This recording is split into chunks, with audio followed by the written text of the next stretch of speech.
പരിക്കേറ്റ കൊമ്പനെ ചികിത്സയ്ക്കായി കൂട്ടിലാക്കാനുള്ള ദൌത്യത്തിനിടെ ഏവരും ശ്രദ്ധിച്ചത് മറ്റൊരാളെയാണ്. പരിക്കേറ്റ കൊമ്പന്റെ തൊട്ടരികെ നിലയുറപ്പിച്ച ഏഴാറ്റുമുഖം ഗണപതി എന്ന കൊമ്പൻ. പരിക്കേറ്റ ആനയുടെ സമീപത്തു നിന്നും ഏഴാറ്റുമുഖം ഗണപതിയെ തുരത്താൻ ദൌത്യസംഘത്തിന് നന്നേ പാടുപെടേണ്ടി വന്നു.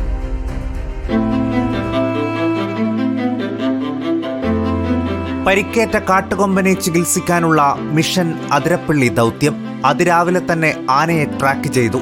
പക്ഷേ ചെറിയൊരു പ്രതിസന്ധി. ആനയ്ക്കൊപ്പം ഉറ്റ ചങ്ങാതിയും കരുത്തനും കുസൃതിക്കാരനുമായ ഏഴാറ്റുമുഖം ഗണപതി. പനകുത്തിമറിച്ചിട്ട് കുട്ടിക്കുറുമ്പ് കാണിക്കുന്ന പഴയ പ്രകൃതമല്ല, പരിക്കേറ്റ കൊമ്പനെ കരുതലോടെ കാക്കുന്ന ഉറ്റ ചങ്ങാതി.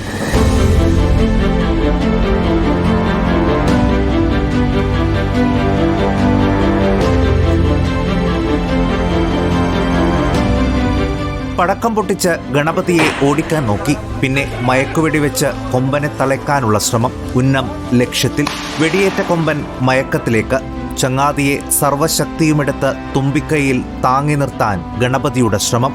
കാടിന്റെ സ്നേഹം നാടറിഞ്ഞ നിമിഷം.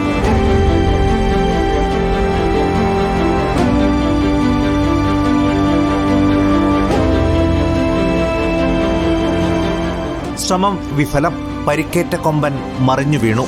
തുമ്പിക്കൈ കൊണ്ട് ഉണർത്തിയും കൊമ്പുകൊണ്ട് കുത്തിനോക്കിയും കൊമ്പനെ ഉണർത്താൻ ഗണപതിയുടെ ശ്രമം വീണ്ടും. പക്ഷേ രക്ഷയില്ല. വലിയ ചിഹ്നം വിളിയോടെ നിരാശ പ്രകടിപ്പിച്ച് ഗണപതി. റബ്ബർ ബുള്ളറ്റ് പ്രയോഗിച്ച് ഗണപതിയെ തുരത്താനും ദൗത്യസംഘത്തിന്റെ ശ്രമം. തിരിച്ചു പോകുമ്പോഴും ഇടയ്ക്ക് ചങ്ങാതിയെ തന്നെ നോക്കി.